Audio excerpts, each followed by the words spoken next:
झेप मराठी, आरसा महाराष्ट्राचा। दभाशी गावानजीक बस आणि ट्रकचा भीषण अपघात। 10 वर्षांची चिमुकली ठार तर 21 प्रवासी जखमी। अपघातानंतर गावकऱ्यांनी केला रास्ता रोको। धुळे जिल्ह्यातील शिंदखेडा तालुक्यात दभाशी गावानजीक बस आणि ट्रकमध्ये भीषण अपघात झाला।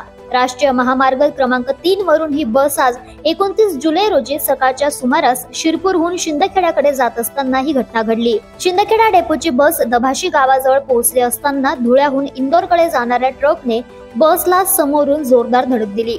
या भीषण अपघातात पूजा माळी या 10 वर्षीय मुलीचा जागीच मृत्यू झाला असून 21 प्रवासी गंभीर जखमी झाले आहेत। त्यांच्यावर शिरपूर उपजिल्हा रुग्णालयात उपचार सुरू आहेत।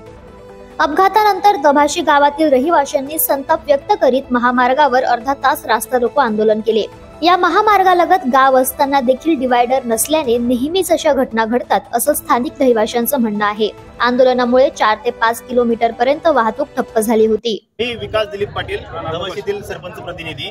तर मागील अनेक दिवसापासून आम्ही NH3 हायवेच्या ऑफिसला टोल नाक्याला वेळोवेळी कागदपत्र देऊन पाठपुरावा करून आम्ही पत्रव्यवहार केले की हा जो इथून जो टर्न राहतो शिंदखेडा जाताना तर हा घातक आहे।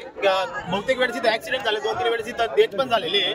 तर ब्रेकर या साईडला पण ब्रेकर आणि या साईडला पण ब्रेकर टाकण्याची आम्ही मागणी केली होती, पण कुठल्याही पद्धतीने NH3 हायवेने लक्ष दिलेले नाही। त्याचप्रमाणे या नॅशनल हायवेवरून आमच्या गावात बहुतेक कामं आहेत की त्यांनी आमच्या गावाला केलेच नाहीत। एक बस स्टँडचा विषय, गाव इकडे बस स्टॉप इकडे, त्याच्यानंतर सर्व्हिस रस्ता, आमच्या गावातला सर्व्हिस रस्ता सुद्धा केलेला नाही त्यांनी, त्याच्यामुळे बी अनेक ऍक्सिडेंट झालेले आहेत। त्याच्यानंतर NH3 हायवेचं जे पाणी आहे ते पूर्ण आमच्या गावात जातं। त्यांनी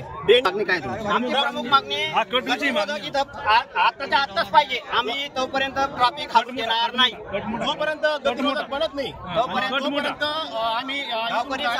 पोलिसांनी तत्काळ धाव घेत आंदोलन करणाऱ्या ग्रामस्थांची समजूत काढून वाहतूक पूर्ववत केली। अपघाताची माहिती मिळताच शिंदखेडा तालुक्यातील राजकीय पदाधिकारी देखील घटनास्थळी दाखल झाले। प्रतिनिधी समाधान ठाकरे, झेप मराठी, दोंडेच्या। अशाच वेगळ्या आणि ताज्या बातम्यांसाठी पाहत रहा झेप मराठी, आरसा महाराष्ट्राचा।